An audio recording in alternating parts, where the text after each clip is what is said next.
పెళ్ళంటే నూరేళ్ల పంట అని అంటారు పెద్దలు.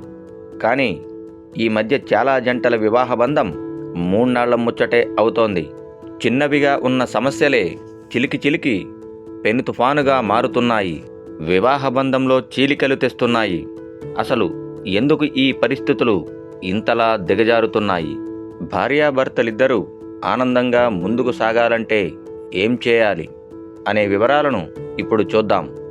వివాహ బంధంలో స్వార్థం ఉండకూడదు. సర్దుకుపోయే గుణముండాలి. నీ వంశాన్ని నిలబెట్టడానికి నీ భార్య తట్టుకున్న పురిటి నొప్పులు గొప్పవైతే, నీ భార్యా పిల్లల భవిష్యత్తు కోసం నువ్వు పడుతున్న తిప్పలు కూడా గొప్పవే. అందుకే భార్యాభర్త ఇద్దరూ సమానమే, ఎవరూ తక్కువ కాదు. ముఖ్యంగా గుర్తుంచుకోవలసిన విషయం ఒకటుంది. అదే ఒకరి కోసం మరొకరు బ్రతకటం.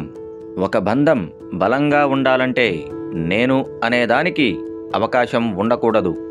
మనం అనే భావన ఎంత బలంగా ఉంటే మీ దాంపత్య బంధం అంత బలంగా అవుతుంది.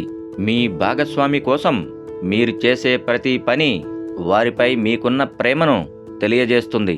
కాబట్టి వారి ఇష్టాలకు మీరు ప్రాధాన్యం ఇవ్వాలి. అప్పుడు ఖచ్చితంగా మీ ప్రేమ మీ భాగస్వామికి అర్థమవుతుంది. మీరు మీ భాగస్వామితో నిజాయితీగా ఉండాలి.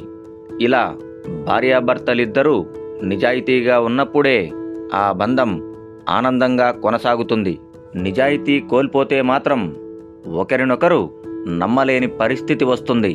అదే జరిగితే ఆ బంధానికి బీటలు వారుతాయి.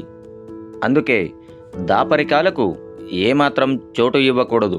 కుటుంబ బాధ్యతలు ఎన్ని ఉన్నా భార్యాభర్తలిద్దరూ కాస్త సమయాన్ని కేటాయించుకోవాలి. ఆ సమయంలో ఆనందంగా గడపాలి. నిజాయితీగా మనసు విప్పి మాట్లాడుకోవాలి. మీ ఆలోచనలు స్పష్టంగా మీ భాగస్వామికి అర్థమయ్యేటట్లు చెప్పాలి. ఆ సమయంలో కేవలం మీ ఇద్దరి గురించి తప్ప మిగిలిన ఏ విషయాలను మీ మధ్యలోనికి రానివ్వకూడదు. దీంతో మీ ఇద్దరి మాటలకు విలువ పెరుగుతుంది. ఇలా చేయడం వల్ల మీ దాంపత్య బంధం బలపడుతుంది. మీ జీవితం సుఖమయం అవుతుంది.